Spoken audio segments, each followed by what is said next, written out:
than I could have done on my own. I have 4 prominent guests with me here today. Deputy Minister Robert Rydberg from the Ministry of Foreign Affairs in Sweden, who will give us a welcoming note in just a second. Professor Yuko Kazuya, professor at Keio University in Japan, also the regional manager for East Asia, sorry, in V-Dem, and director of the Regional Center for East Asia. Welcome to you also. It's 11 p.m. I'm very grateful that you, despite the hour, have joined us here. I'm also grateful to have Professor Larry Diamond, Senior Fellow at the Hoover Institute and Spogli Institute. It's 6 a.m. in San Francisco, so we're also grateful that you are here. And finally, also very grateful to have Sandra Botero with us from Bogota and Universidad Rosario. And also, let me note, one of the first assistants we had working on building V-Dem back when you were a PhD fellow at the University of Notre Dame. Very proud to see and happy to see you too. Due to security concerns, this event is held with only some 100 to 150 participants in the Zoom itself, and the majority participate by watching the live stream. I'm very sorry for the necessity of these security precautions, but I do hope you understand.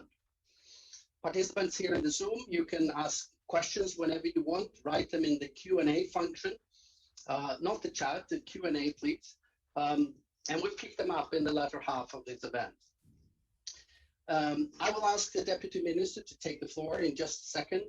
Allow me just to recognize that we have with us here many directors, senior fellows, colleagues and friends from the European Commission, UNICEF, UNDP, ministries of foreign affairs in the Nordic countries, as well as in the US and Germany and others, from the World Bank, OECD, CEDA, GIZ, USAID, DIE, Article 19, IDEA, Kofi Annan Foundation, Pew Research, DVAL.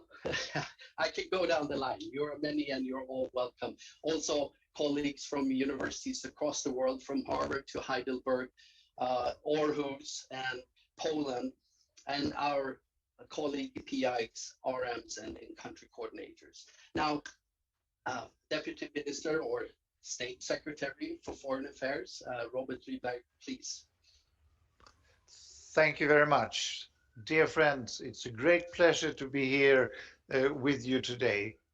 The V-Dem Institute is an important and trusted partner for the Swedish government in our work to promote and strengthen democracy, and I want to express my appreciation to all of you for the excellent job you're doing.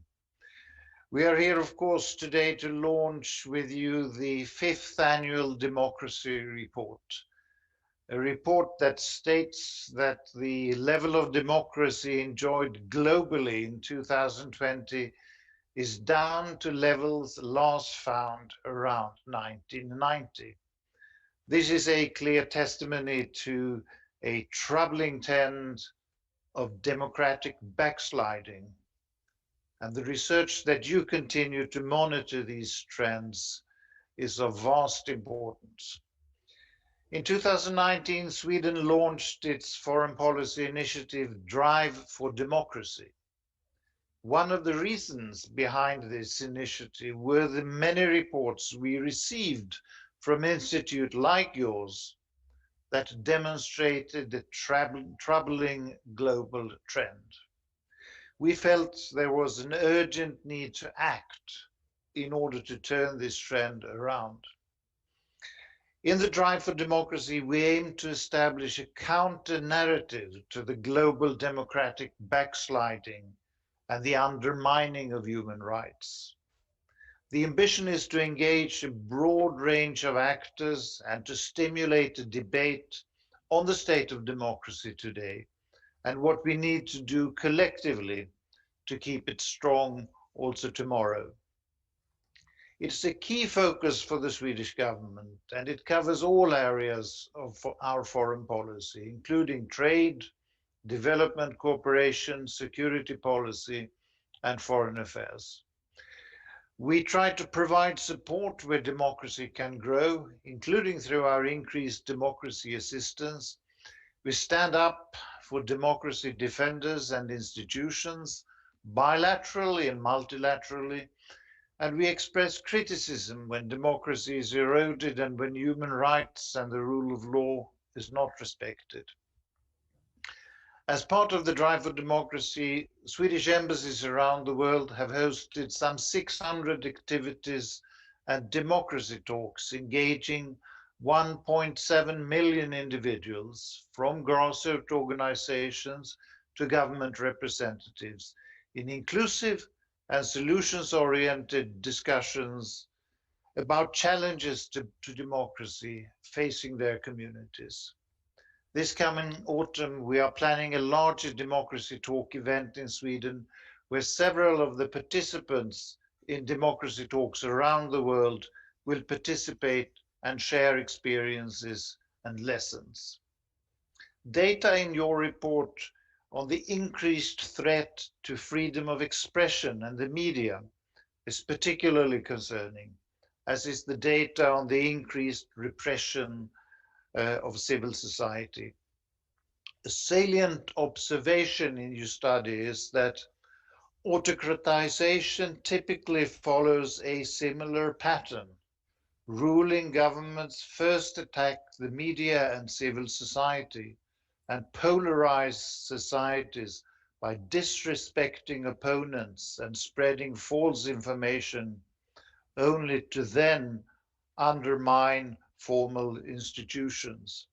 This is an observation, I think, very relevant also in light of recent events and even events occurring today in our own continent, Europe.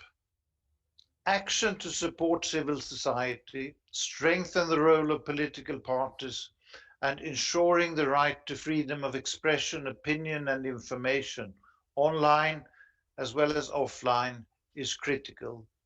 This includes strengthening free and independent media and defending the safety of journalists and other media workers. When talking about a report on democracy in 2020, it would of course be remiss not to mention the pandemic. The contribution to this report by the Pandemic Backsliding project, initiated by V-Dem last year and supported by Sweden, provides crucial monitoring of the measures taken by governments during the pandemic. We are happy to hear that the data suggests that the direct effects on global levels of democracy were limited in 2020. At the same time, we have seen many measures taken that threaten democracy and democratic institutions, which is also covered in the report. The work to promote and strengthen democracy globally must continue. Before concluding, let me also emphasize that as chair of the OSCE in 2021, a prominent feature of Sweden's chairpersonship is to promote human rights and democratic norms as cornerstones of the comprehensive concept of security and the European security order. Thank you once again for inviting me, and thank you for your important report. I look forward to hearing from your very competent panelists. Thank you. Thank you, State Secretary, for those words. And let's move to then presenting the report.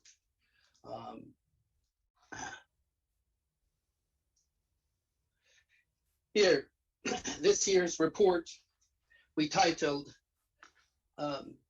Autocratization Turns Viral. And we are looking at developments across the world. And I'm just trying to get some of these windows away. In the report 2021. The first part, we look at results from the pandemic backsliding project that the State Secretary mentioned. where our team has collected data during the year of 2020. And we think that the effects, direct effects on democracy so far has been limited, but maybe more limited than we feared.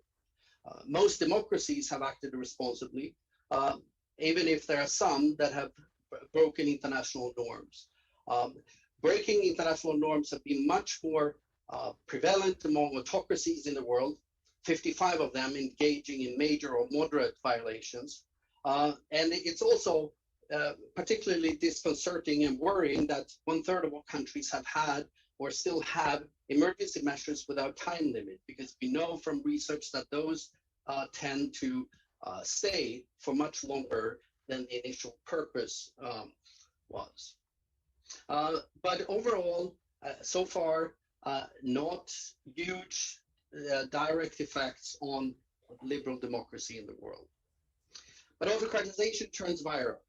And I'm going to focus on three main things of the report. The first, that now autocracies are not only in the majority, but also home to almost more than 2/3 of the world's population. I'll show you evidence on the decline in the world. And secondly, also if we look at the countries that are in the process of autocratizing, is the numbers are increasing, but also the share of the world population living in those countries. And finally, and thirdly, look at the threats to freedom of expression that we already showed in last year's report is the area that's most severely affected, and that those threats to freedom of expression in the media are intensifying. So let's start with the evidence for the first point. Right? When we look at levels of liberal democracy in the world and by country average, then it doesn't look that dramatic. And you see these graphs sometimes. But here, of course, Seychelles with less than 100,000 people weigh as much as India with 1.4 billion people. And we think since democracy is ruled by the people, it matters how many people are actually affected. So we weigh these by population. And then you can see in the last 10 years here, marked in blue, the development is much, much more dramatic. So large countries with large populations are affected by autocratization much more than small ones. And here, if you draw a line to the sort of median world citizens, the average level that citizens enjoy, we are back to somewhere around 1990 or even before that. If we look at regime types, then also over these last 10 years, there's been an increase again in close dictatorships and in electoral autocracy. So they make a majority, 87 countries, but also home to 68% of the world population. So that's a significant increase. So that's the first part, the global levels of democracy. When we look at population size over the last 10 years, the decline has been steep. And we're sort of in terms of the average citizen back to around 1990. Electoral autocracy continues to be the most common regime type. And together with closed autocracies, they're now home to 68% of the world population. The second part, the country's autocratizing. Here is from the report, when we measure this over time, since 1972, how many countries are in a process of democratization, the blue or dotted line, or autocratization. And you can see again over these last actually 20 years, the number of countries declining democratizing has been in a steep decline and continues to decline down to 16 in 2020. Well, the number of countries autocratizing are increasing. What we have called before, Anna Lurman and I, the third wave of autocratization. Right? If you look at the population affected by this, it's much more, even more dramatic, right? Now, up to 34% of countries are, 34% of the world population live in countries that are autocratizing, 2.6 billion people. and only 4% are in countries democratizing. Here are the countries. You can see major G20 nations are now affected by this: Brazil, United States, India, but also populous and important countries outside of the G20, Bangladesh, Philippines, and countries in Southern Africa, Botswana, Zambia are prominent there, of course. The process by which this is happening is also very similar across these countries. Here are the top 10 countries in terms of declining the most over the past 10 years.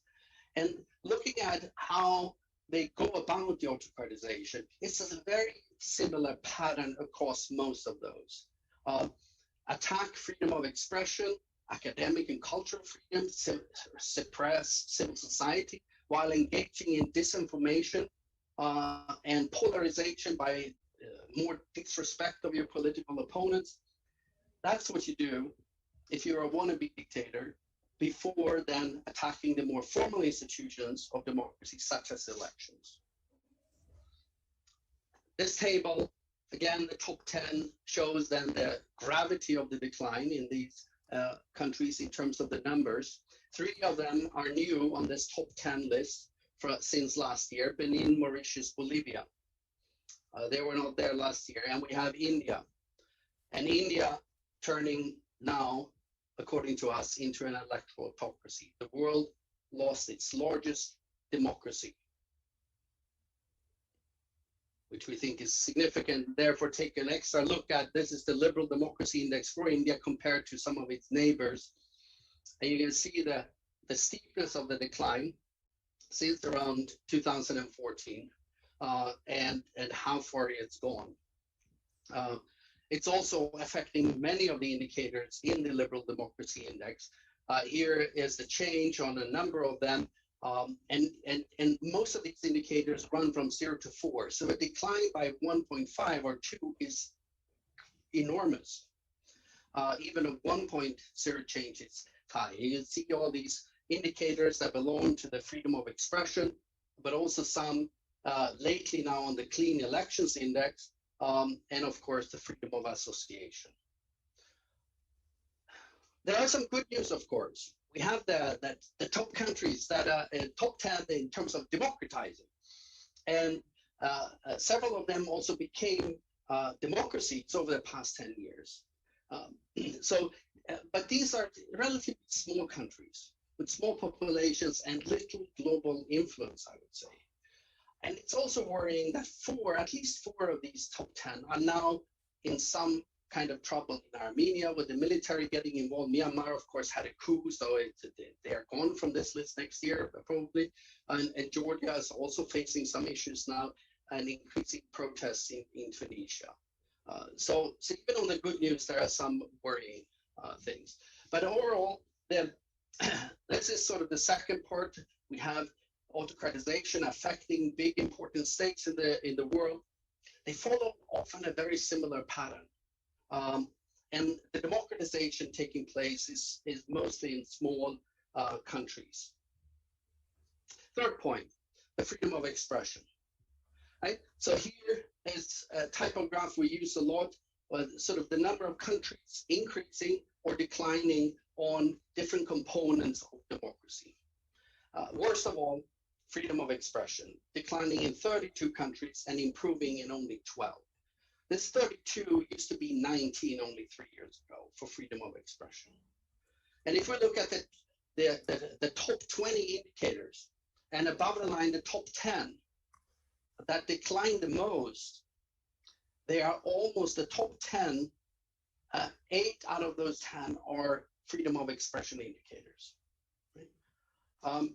And then only later come the formal institutions. So it's really a worrying trend in terms of the threat against freedom of expression that intensifies. But also, sorry, I forgot to point that out here. We go back to that slide. The top indicator here is repression of civil society, now becoming worse in 50 countries in the world over the past 10 years. So that's really significant. The other sort of side of autocratization when it comes to freedom of association. So these are the 3 points. We have increasing share of the world population living in autocracies, more and more autocracies, fewer democracies, more countries autocratizing, and an increasing share of the population living in those countries, and the freedom, the threat to freedom of expression is intensifying. And now I'm here standing in front of you presenting this, but let me also recognize the team at the V-Dem Institute over the past year and the coming year, because they do all the hard work, and then I get to stand in front of you and pretend I'm also important. So I really want to highlight that these are the guys doing all the hard work behind the scenes. So thank you very much. This is the Democracy Report 2021, Autocratization Turns Viral. It's now available for download on the website, along with the dataset version 11. Thank you very much. And it's now my pleasure to turn over the floor for some comments and reflections from our distinguished guests. And I will start with asking our Regional Manager for East Asia, Professor at Keio University, Yuko Kasuya, to go first. Hey. Well, thank you, Staffan, and thank you so much for inviting me to this panel. Well, first of all, I would like to congratulate the V-Dem Institute and everyone involved in this project for successfully completing the version 11 of the V-Dem dataset, as well as the excellent report. This is a phenomenal public goods that you're providing to the political science community, as well as to the general public. I also would like to thank the Swedish government, as well as other funders, for funding this magnificent project. I hope this funding will continue for the years to come. Well, I believe my role here is to add some footnotes to the Democracy Report 2021, which Staffan just presented. Since I live in Japan and also mainly study about Southeast Asian politics, my footnotes are mainly drawn from the experiences from these 2 regions, East Asia and Southeast Asia. So I have 3 footnotes to make. The first one is that in Asia, the year of protest, which was the label given to 2019 in the Democracy Report, well, the year of protest still continued in 2020, and also it is continuing as of today in 2021. I would like to give 2 important cases here. One is the Thailand 2020, which saw several waves of anti-government and anti-monarchy protests. And starting in February 2021, as everyone knows, a nationwide protest has been staged in Myanmar in reaction to the military coup. One point I would like to highlight is that this protest movement has gained some transnational feature in the Asian region. We have now something called a Milk Tea Alliance. And this Milk Tea Alliance started as a skirmish between Thai Twitter users and Chinese internet trolls in early 2020. Now it has developed as and expanded as an anti-dictatorship movement involving people in Hong Kong, Taiwan, Thailand, and Myanmar, where tea is consumed with milk. Whereas in mainland China, well, in most cases, tea is consumed without milk. And there have been reports that this ongoing protest in Myanmar has been helped by this Milk Tea Alliance in terms of internet technology and street tactics. So that was my first point. The second footnote I would like to add is about the fragility or vulnerability of new democracies in Southeast Asia. So 2 cases I would like to highlight is of one is, of course, Myanmar, and the other one is Malaysia. So in Myanmar, as everyone knows, junta replaced the democratically elected government in February this year. But until then, also, as Staffan reported in the report, Myanmar was hailed as a democratizing country, and Table 2 of Democracy Report listed Myanmar as one of the top 10 democratizing countries during the last 10 years. But now it has gone back to a close authoritarian regime, and Myanmar will have probably very different evaluation in next year's report. Another example from Southeast Asia is the case of Malaysia, which is probably less well known. So Malaysia is also listed in the Democracy Report 2021 as a democratizing country, well, in figure 16. Well, this is due to the historic government turnover that happened in 2018.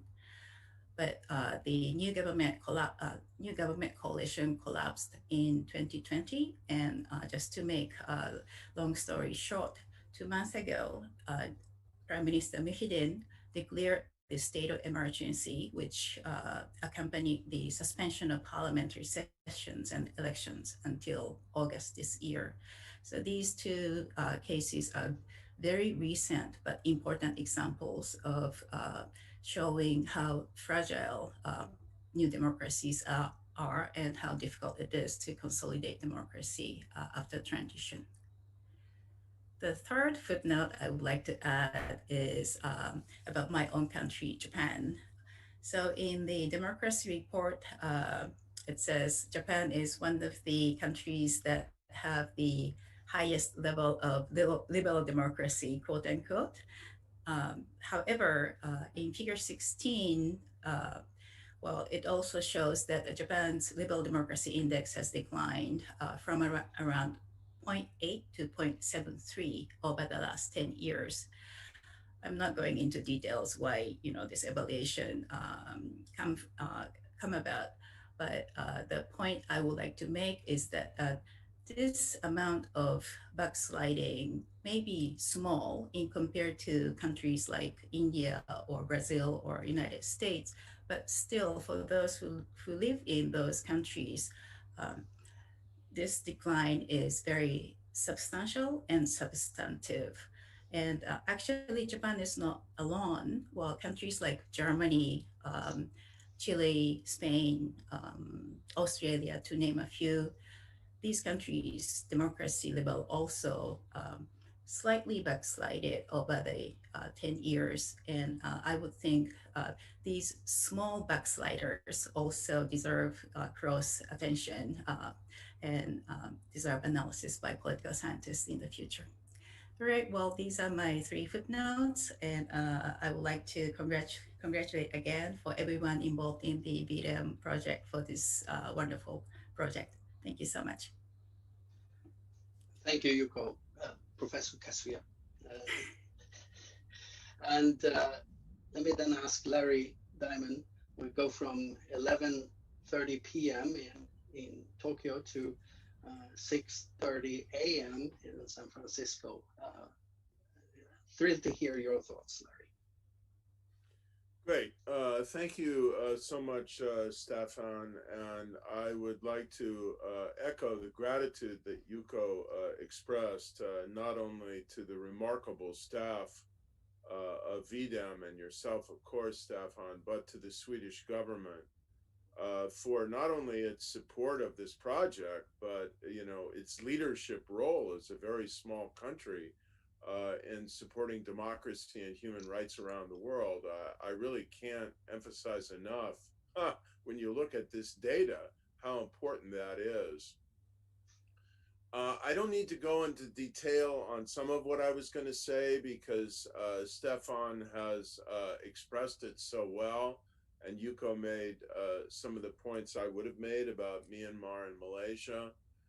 I'll just echo that these are very big and strategically important countries that are backsliding away from democracy. Hungary and Poland are certainly 2 of the most important post-communist countries, both in the EU and NATO. And you now have, it has to be said, it can't be said often enough, a member state of the European Union that is not only not a liberal democracy, it's not a democracy.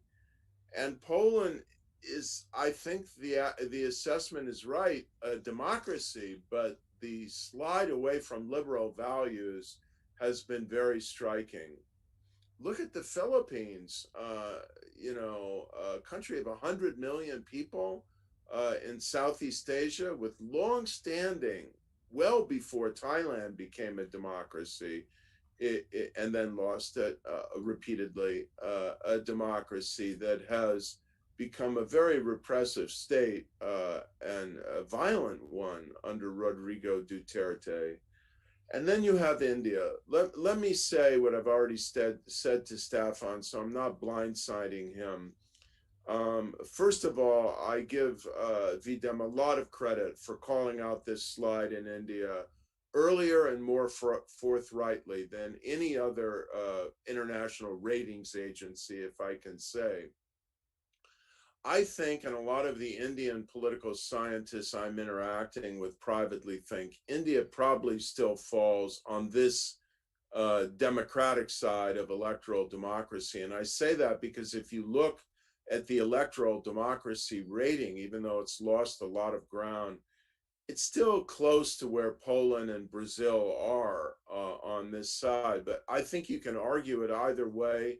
The slide away from freedom of association and media freedom, the intimidation of critics, the weaponization of the judiciary, the decline in judicial independence, I don't think has been mentioned, but it's very real and very alarming in all of these backsliding countries. And I think actually it's another early indicator of autocratization.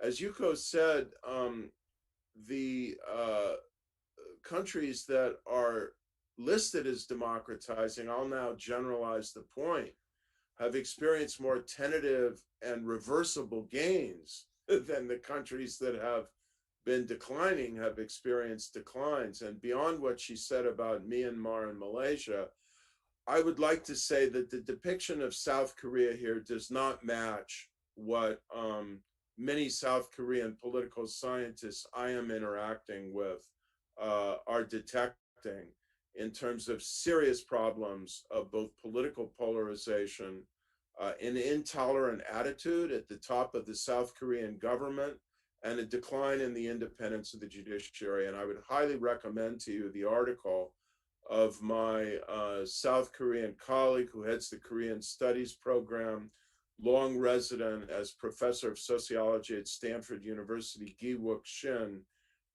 in the July 2020 Journal of Democracy.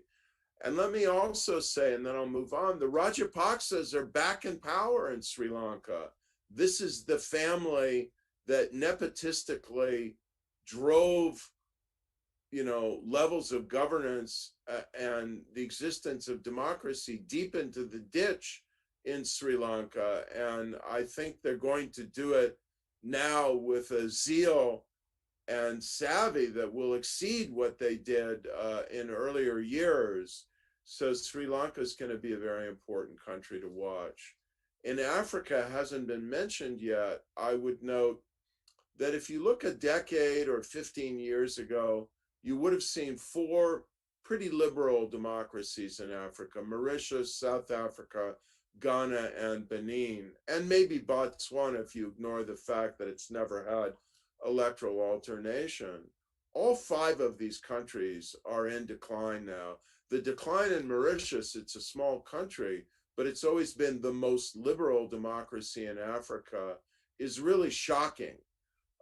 And then you have incremental erosion in Ghana and South Africa, and the disappearance of democracy in Benin, as well as in Zambia, as well as in Mali.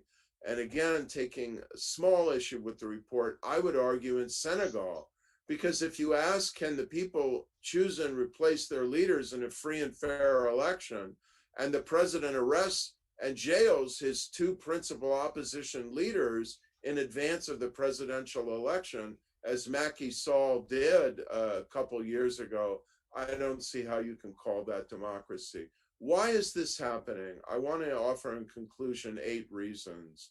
First of all, government performance in many of these countries has been disappointing, and then you have economic stagnation in some countries. Interestingly, by no means all. Crime, usually high levels of corruption, in some cases terrorism. I'm not so sure I would say these are cause, but I would say they're justifications waiting for electoral autocrats to exploit. Second of all, structural conditions. Democracy did spread to a lot of emerging market countries that have weak facilitating or supporting conditions, low or lower income, high levels of inequality, deep ethnic divisions. But as the V-Dem report rightly notes, you still have electoral democracy in a number of these countries like Sri Lanka and Liberia. Third, weak or weakening constraints on executive authority. And I would really stress this a lot. Again, you always see in the backsliding and ultimately the destruction of democracy, the autocratization in the executive branch of it assuming more and more unchecked power. And so let me put on the table the erosion of checks and balances. This is part of what's been noted in Japan in the article in our January 2020 issue by Maiko Ichihara, reaffirming what Yuko said about Japan. Fourth has been the decline in will and power of the US and to some extent the European Union as well. And this, I think, and international prestige for the US, I think began a long time ago with the US invasion of Iraq, then the financial crisis, and now the deep damage to democratic norms and institutions that were done by Donald Trump's presidency. Fifth, again, the power shift globally away from democracies toward autocracies, particularly Russia and China, who are aiding authoritarian leaders, parties, and processes in Russia, mainly in its near abroad, but increasingly beyond, and in China around the world. And they are trying to rewrite the rules of the international game, the UN and others, and influencing multilateral organizations like the African Union in very undemocratic ways. Sixth, as this is going, you can just flip Sam Huntington on his head, his book on the third wave, and emphasize again, but now unfortunately in the wrong direction, diffusion and demonstration effects. One leader looks at what Orban or Erdogan or now Modi or Duterte or Bolsonaro in Brazil are doing, and they do get copied and they do learn lessons from one another. Seventh, we must stress here the toxic effect of social media in providing more now viral grounds, I will use that word again, for polarizing appeals, inflaming passions, distorting and deepening divisions. Second, the mobilization behind charismatic and populist leaders and illiberal parties, we see this dramatically in the Philippines and India, is greatly facilitated by social media. And third, governments are, as V-Dem notes, working with abandon to gain control of the internet and censor it. And so finally, you have a perfect storm for the rise of populist leaders like the 3 I mentioned just a moment ago, Orban, Erdogan. This strong man leadership is empowered by all these trends and tries to rally the country in a visceral way, a nationalistic way around them personally. I think this story is going to wear out. You see it happening now with mayoral elections in Turkey, in Hungary, in Poland, where Democrats are winning.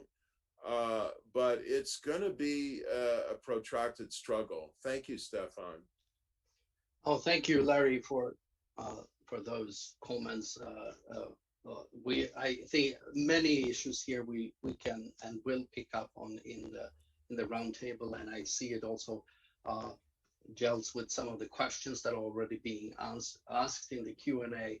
And please go on, put your questions there. Some are being answered in writing while we speak, and some will bring up to discuss. And now looking forward to hear from you, Sandra, on your perspectives and thoughts. Thank you, Staffan, for the invitation, and thank you to everyone who is watching us and to the V-Dem team that made all of this possible. I believe my task is to speak briefly about Latin America and some of the things that the report tells us and makes us wonder about this region, democracy in this region. It's very interesting to have the chance to come after Yuko and Larry because I can pick on some of their ideas. I want to make 3 main points. The first is directly related to some of Larry's concluding remarks, which is the importance of populism to understand what is going on with this increasing autocratization in the world, and in particular in Latin America. Latin America is one of the regions in the world where, according to the report, the autocratizing trend is most pronounced. And this is because, in particular, of what has happened in Brazil and Bolivia over the last 10 years, right? It's interesting to read the report, and also very sobering because, according to the report, every component of democracy has deteriorated in Brazil. And in Bolivia over the last year, the situation, the report highlights more the deteriorations along liberal, electoral, and participatory democracy. I think the situation remains concerning in Brazil. I want to highlight briefly what might happen in Bolivia in light of recent developments in the last couple of months. In 2019, Bolivia was on the verge, if not briefly, in the middle of a serious and total breakdown of whatever was left of its democratic regime. But we might yet see a U-turn in Bolivia if the institutions continue to be able to process some of the tensions that the aggrandizement of the executive during Morales's tenure had weakened. One thing that the report doesn't highlight explicitly, but that we see in the data and that I would encourage people to look into, is to continue monitoring the situation in Nicaragua, where the democracy decline continues to be very sharp, particularly in the liberal, electoral, and deliberative dimensions. This one is also being fueled by a populist leader, Daniel Ortega, and his wife, Rosario. So we have in all these cases the conditions that Larry was mentioning earlier. The one other case that the report doesn't highlight, but it doesn't highlight it because it is so bad, but no less worrisome, is Venezuela's, right? The change is less pronounced, but it couldn't possibly be worse. So I bring up these countries because my concern is that in this context of increasing populism, what kind of regional context does this create for other Latin American countries, right? Because as Larry was saying, leaders and diffusion effects are so important that this is not a minor point of concern for Latin America. So that was my first point, like the importance of populism in the context of autocratization in key countries in the region. Second, I want to speak very briefly about one of the democratic recovery stories that the report highlights, which is Ecuador. Ecuador was marred by instability throughout the 90s, if people remember, and then in 2007, Rafael Correa came to power and inaugurated a decade of a lot of stability, but simultaneously a deterioration in the country's democracy. So the last 4 years have seen a new president and an institutional recovery of electoral aspects of democracy in Ecuador. But we have a judicial system that is still very much politicized.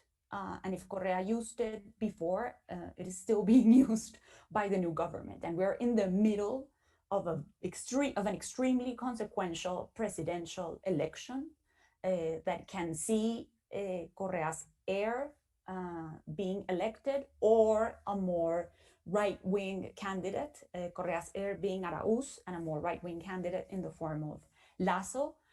So I think the current juncture in Ecuador is one that we should also be monitoring, because it could go either way, and it brings us again to the discussion of how important leaders are. And finally, I want to close with the following. One of the themes is in the report is that pandemic backsliding looms, and the report asks about the long-term consequences of pandemic restrictions. Staffan said at the beginning of his presentation that they had found, interestingly, that at least until now, the effects were not so grave. I think this is a particularly grave and important warning for Latin America. I encourage everyone listening to me to check out the V-Dem data in the report, but also the bigger project. Why am I worried? Because Latin America has seen very strict lockdown measures and very strict restrictions in the context of the pandemic. And if you add to this pronounced inequality, both of these things together are creating massive economic problems and massive angst. And given our history, this might be a recipe for disaster. Let me highlight then again one case, so one that I again think people should take a look at is El Salvador.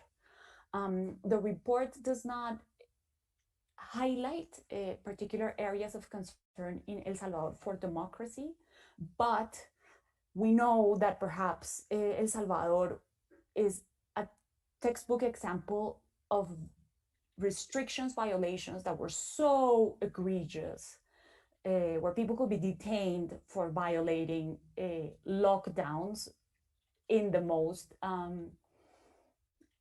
questionable circumstances. So the question for Latin America becomes, are these measures going to become temporary, or if they meet with this increasing importance of populism in contexts where democracy is already deteriorating or fragile, might this also be a recipe for further backsliding in the coming years? That's my closing remark. I'm so grateful for the invitation, and I look forward to the discussion.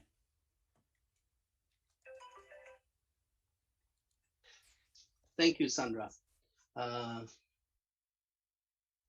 me unmute myself permanently. Yes, for those remarks too. And there are so many issues here on the table. And of course, we could, as scholars, we could discuss this for days and longer. And it's important. But let me ask you both, what do you think, Yuko? Let me ask, because both Sandra and Larry brought up populism as very important for the autocratization trend. And we see and we hear that argument a lot. I'm a little bit skeptical whether it's populism in itself. We've been doing some work at the Institute looking at all populist regimes of different types, left and right wing and so on. And there are a lot of populist governments that have not historically sort of derailed democracy. And that it's another aspect that's goes with Larry, with Juan Lin's litmus test, that it's really anti-pluralist, right?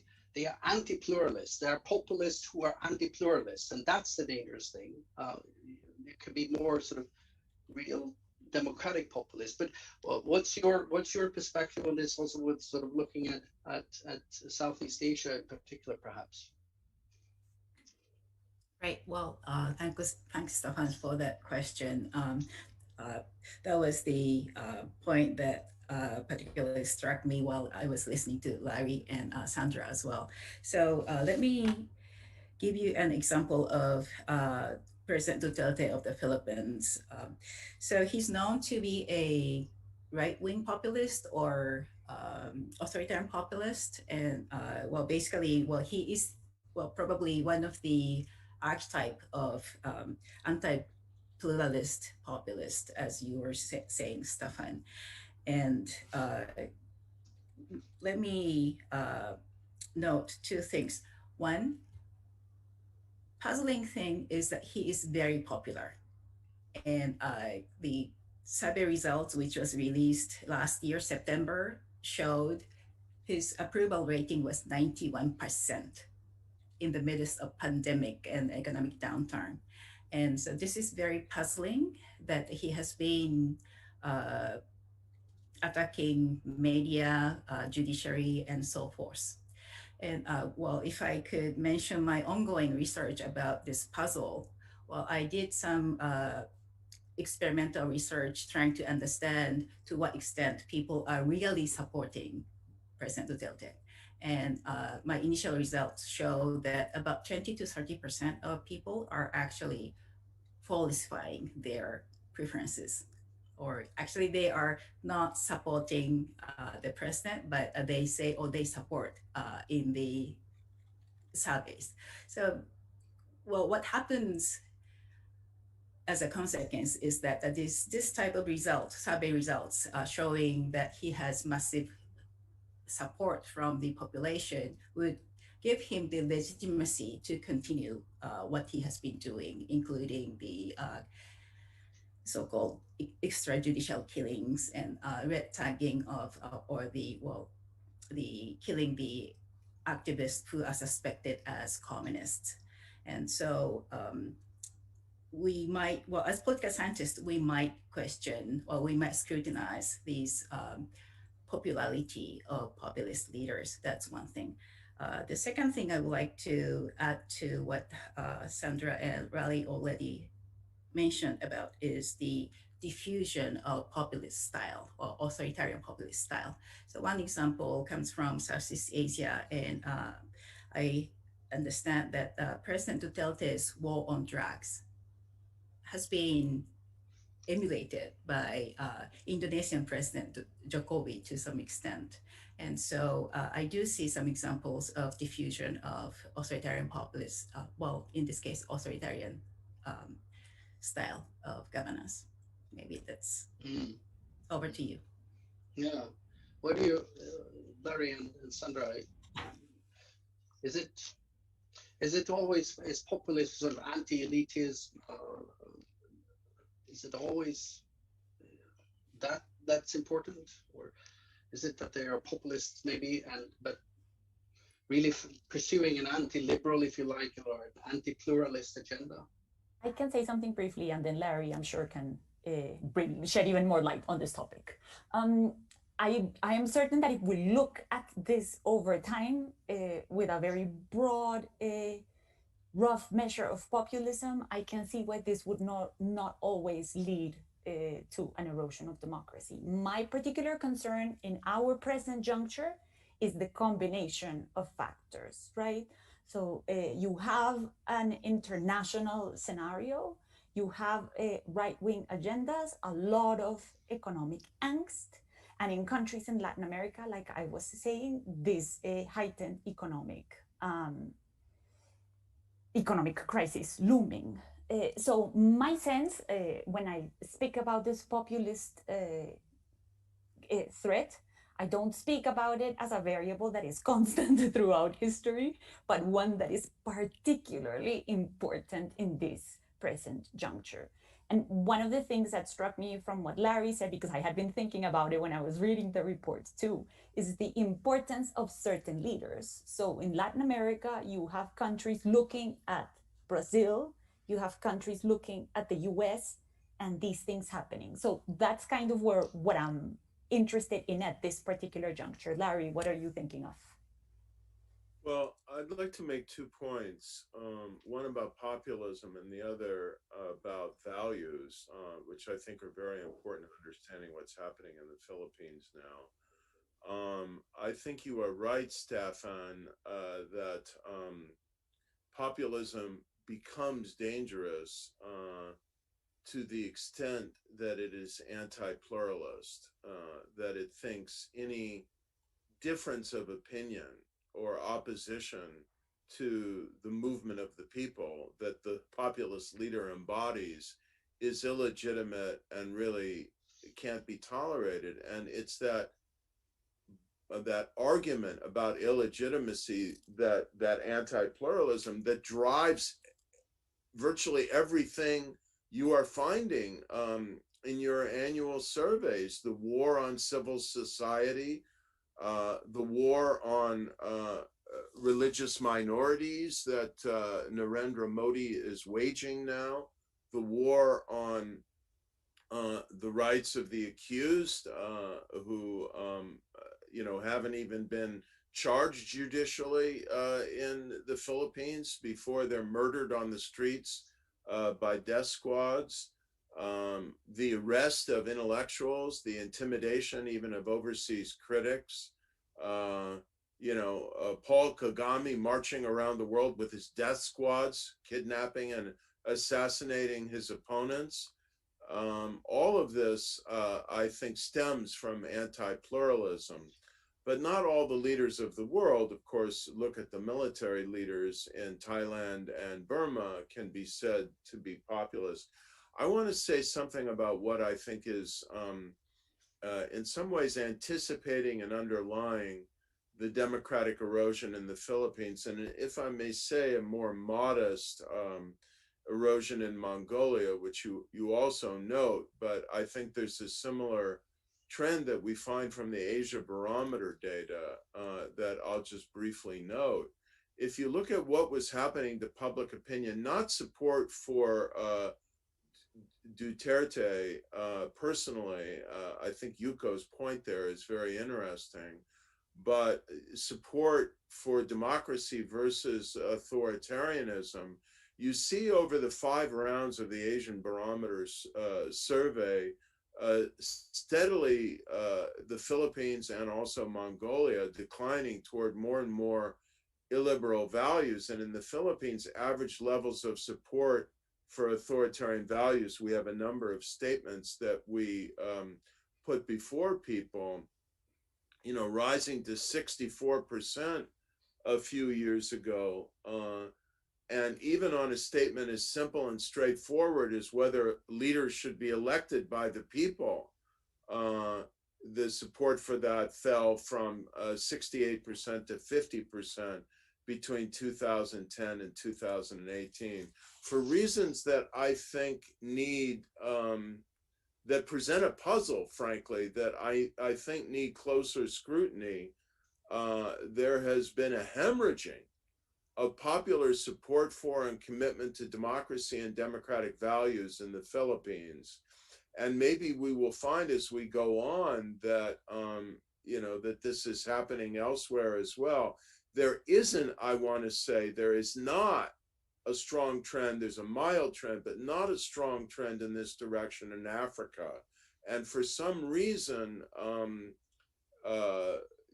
autocrats are getting away with it because the international context allows them to do so.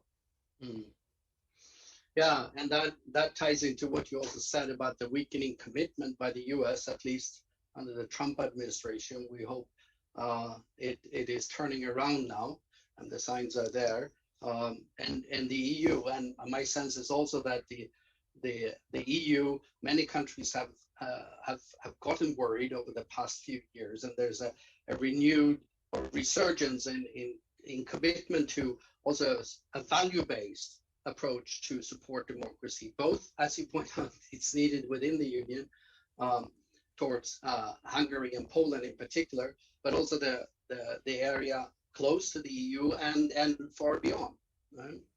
I mean, the Arab Spring or uprisings didn't succeed, except maybe in Tunisia, as everybody knows, is the country that got democracy to some level, and the rest failed. So I think the international community, and this ties into one of the questions we have received here in terms of questions. I think the international community of democracies and countries that want to support democracy really have to face the severity of the situation now. the question also touches upon this call from the US and from Joe Biden about the global summit. The German foreign minister has talked about we need a Marshall Plan for democracy. And there are other similar calls out there. With your, I mean, now that I have you in front of me, Yuko, Larry, and Sandra, what do you see, and in light of the discussion we've had, you see as what are the main issues that if there was a summit for democracy, what are the main issues that they should address and get behind? Who wants to go first? Let me say 2 or 3 things. Number one, we don't need to identify the issues amply erased in your report, right? We need to figure out how the addressing could be done. The problem with a democracy summit, if I may say so, speaking candidly, even to a public audience, is the problem that we have faced since 2000 with the community of democracies. It's who's going to be at the table, and how bold is the discussion going to be, and is it going to lead, as it did with the Open Government Partnership, to specific and monitorable commitments, or is it going to lead to flowery language that doesn't produce anything? And I think we need, if we're going to have a summit for democracy, I'd make the following suggestions. Number one, I think it should be a summit of Democrats, not only democratic governments, but democratic civil society. Number two, as with the Open Government Partnership, I think that civil society and governments should be on an equal footing. Number three, I think that people should enter the summit with a clear agenda for action that's going to follow, strategies to fight these very specific trends you are talking about in the V-Dem report of assaults on civil society, assaults on the media, assaults on internet freedom, the decline of free and fair elections, and so on. And I think that we need to talk about very specific legal changes. Here, Europe is vastly ahead of the United States with its GDPR, the General Data Protection Regulation. And the United States needs something like this. Frankly, all democracies need something like this on steroids to protect user rights. But if we're not going to do things, and we're not going to privilege the discussion of people committed to democracy, it's just going to be a talk shop. One final thing. As Huntington stressed in The Third Wave, which I think remains an immensely important book, global factors are very important in this globalized age. Sandra underscored this as well for Latin America. And there has been a massive power shift in the world in these last 10 years to the major autocracies of the world, most especially China. No strategy for trying to reverse the trends you were talking about in V-Dem reports, not just this one, can succeed if it doesn't have a strategy for addressing China's global propaganda, global sharp power, and malign influence efforts around the world. Yeah, Yuko or Sandra. Yes. Yeah. Well, Sandra, would you like to go first, or? Okay, I can go. So I am of two minds. On the one hand, my gut reaction is Larry's reaction, that I'm very concerned that this will be only words and that we will not go beyond. But on the second hand, immediately I am reminded of what research tells us about the importance of people's discourse and expressing and living a normative commitment to democracy.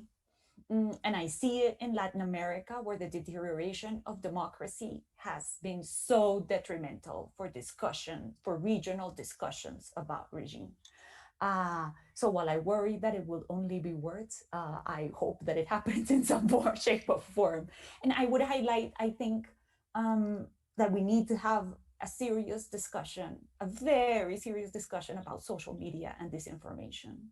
I don't think we understand even the tip of the iceberg of how the shift we are undergoing is redefining the terms of democracy. So to me, nothing that happens in the next 50 years, we will be able to understand if we don't understand that. So while I'm very concerned about so many other things, to me, that should be item number one in any discussion about what happens with democracy going on. Yeah, I'm Yuka, I just have to jump in here. Sorry, but I couldn't agree more. And we've had discussions here in the Institute when we see this happening also with the new Digital Society Project data on that. And I think we are, you know, after World War II, the big discussion was about how to limit freedom of association as little as possible, but enough to protect democracy from anti-democratic associations, parties, with the events in Europe leading up and elsewhere leading up to World War II. I think the challenge today is how to limit freedom of expression as little as possible, but in order to protect democracy and the democratic debate that's fact-based and based on reason and is moderated in a way that social media cannot be used for the purpose it is being used and has been used to undermine democracy in the last few years. I think that's an enormous challenge, and I agree with also with what you said before, Larry, about how social media has become a viral ground, right, for so many things, and being used by governments, of course. So I couldn't agree more. Yes, Yuko, sorry for jumping in. Oh, thank you. Well, since everyone sounds so bleak in their prediction, and let me be a little bit more optimistic. And my 2 cents would be that if international community is to invest in democracy, that will be keywords would be one, so-called Generation Z and technology. So observing what's going on in Southeast Asia, in Thailand, Myanmar, and Hong Kong, in those countries, the democratization movement is led by so-called Generation Z, meaning teenagers and college students. And these are the generation of people, well, at least in Asia, who strongly feel for democracy. And well, even during this military assault on street demonstrators, the Generation Z people stand out and they try to protect democracy. So this is the generation I think international community would want to invest in financially, knowledge-wise, and so forth. And well, relatedly, they are so adept in using technology. You have been saying the three, well, distinguished panelists has been saying the negative side of technology or social media, but well, Burmese or Thai or Hong Kong demonstrators, and also Taiwanese demonstrators, they are, you know, using social media to promote their movement. And so there are some rays of hope for the technology that in some aspects destroyed democracy. So that's my 2 cents. Thanks. Oh yes, I mean it is a double-edged sword, right? I mean it can be used for good, and that was what everybody was hoping was when the internet started to, and those of us who are older to remember a time before internet was there, it was, you know, those hopes that now this freedom of expression and mobilization, the sort of pro-democratic would be, you know, everything would be democratized, right? but it has this other side that we really need to deal with. Yes, Larry. I just want to, I'm not without hope. Please don't misunderstand me. I'm the eternal optimist. I think that there are a lot of vulnerabilities that China and Russia and other autocracies face. I'm optimistic about the long run. But I want to recommend two resources to people. One is Ron Diebert's relatively recently published book, Reset, Reclaiming the Internet for Civil Society. Diebert directs the Citizen Lab at the University of Toronto. And the second is a new essay by Anne Applebaum and Peter Pomerantsev that's just been published in The Atlantic, Does the Internet Have to Be That Bad? Both of these remarkable works actually have a lot of very practical ideas on what societies and democratic governments can do to, in Diebert's words, reclaim the internet for civil society. But building on your theme, Staffan, there has to be a role, an enhanced role for government regulation. And we've got to get into the algorithms of these corporations, these social media corporations, and have more transparency in them, and detoxify them from their current inclination to drive polarization and emotional, illogical, factless discussion, because that's what rivets people to their websites. Yeah, I think this also brings up a sort of a problem here. If we talked about what the international community can do at the same time, and there's a question from BBC Media Action on this, or also that so little of official development assistance goes to support for the media, and generally, I mean, democracy support is a very, very small, tiny fraction of overall ODA.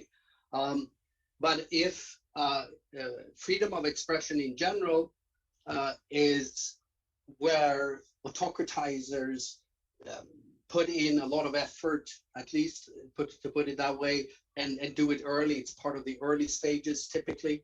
And so little is done about this. And what are the options? There is also a difficulty here, I think, with sort of engaging then support media in other countries. Then you can also be accused of trying to interfere, right?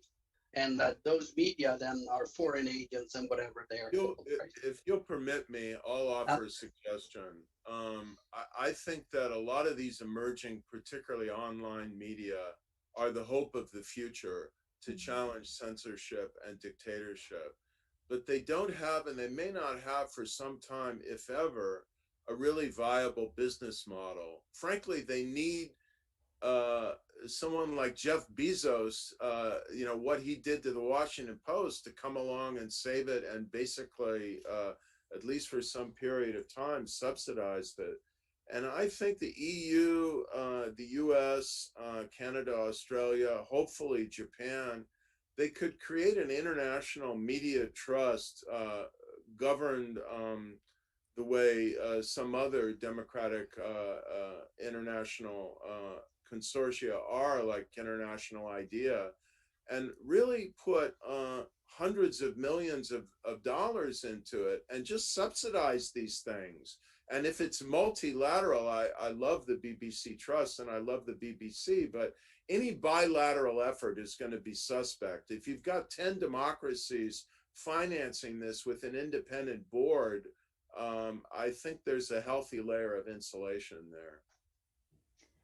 If I may make a suggestion, speaking from Latin America.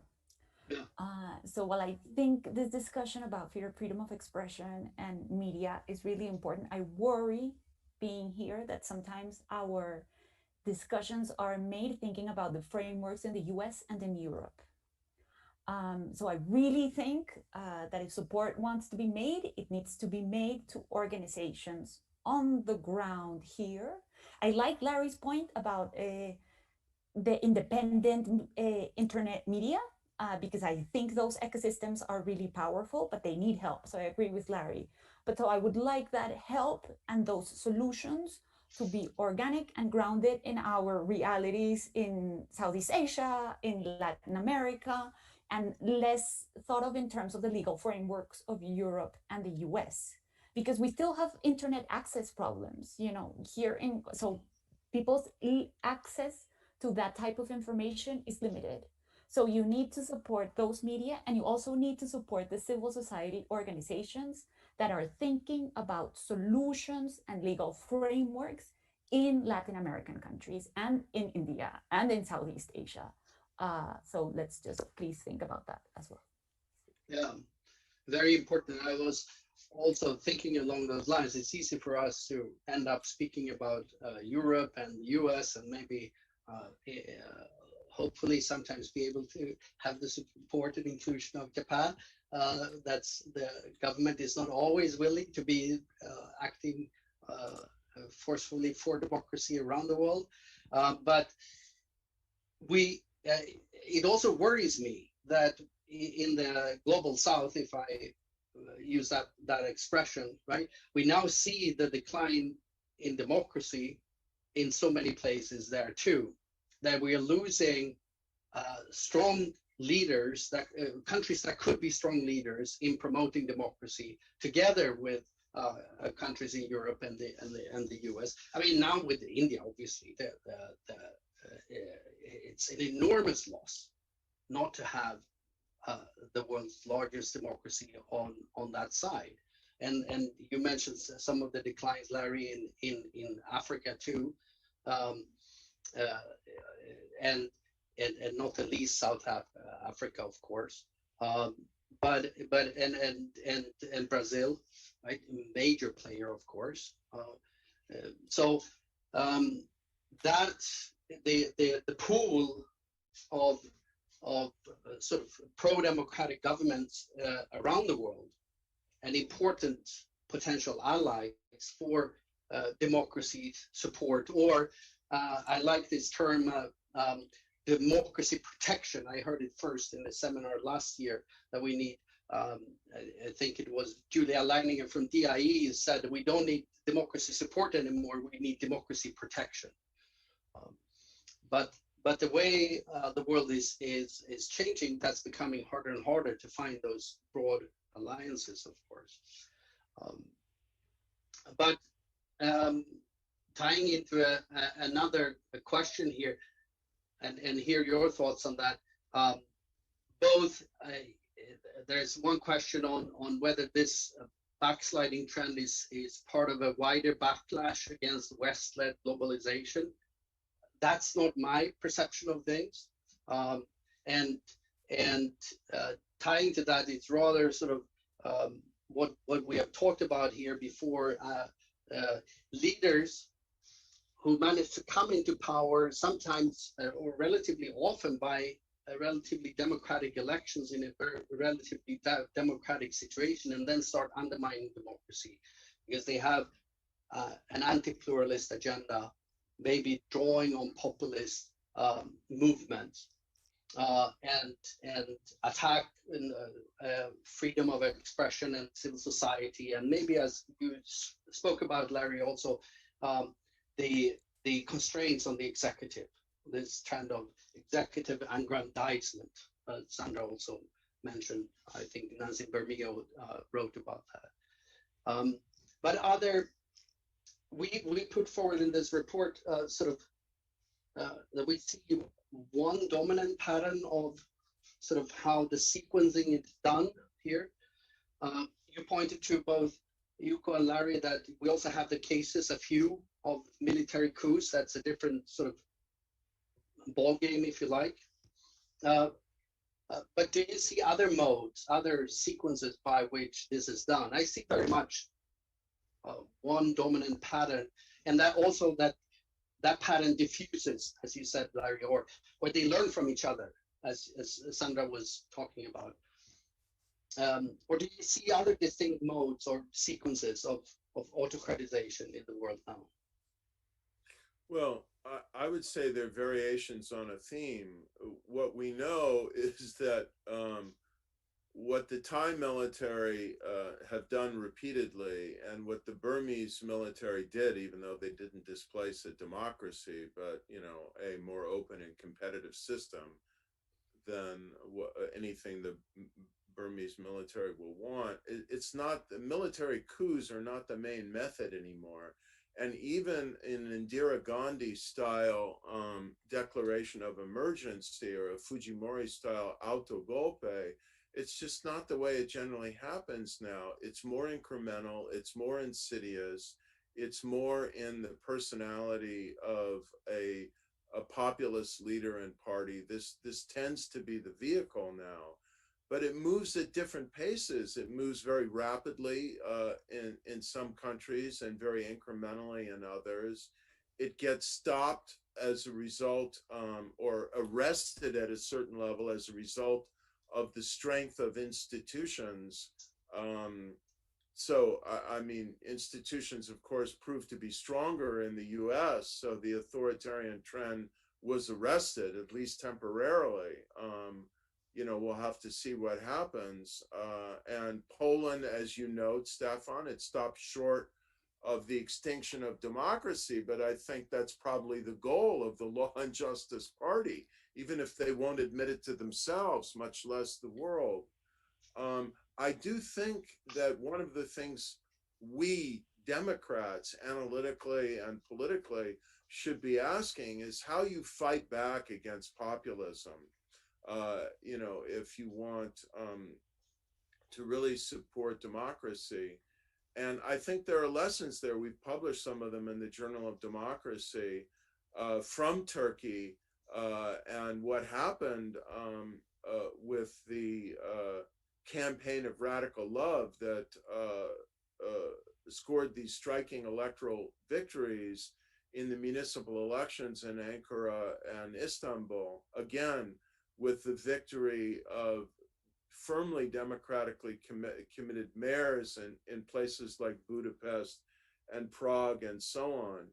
And if you study how these campaigns can, and in Greece, if you study how these campaigns can turn populism on their head and unify people on, a practical program that speaks to people's anxieties and concerns, we can learn a lot. And I agree with, I forget whether it was Yuko or Sandra now, was talking about Generation Z, but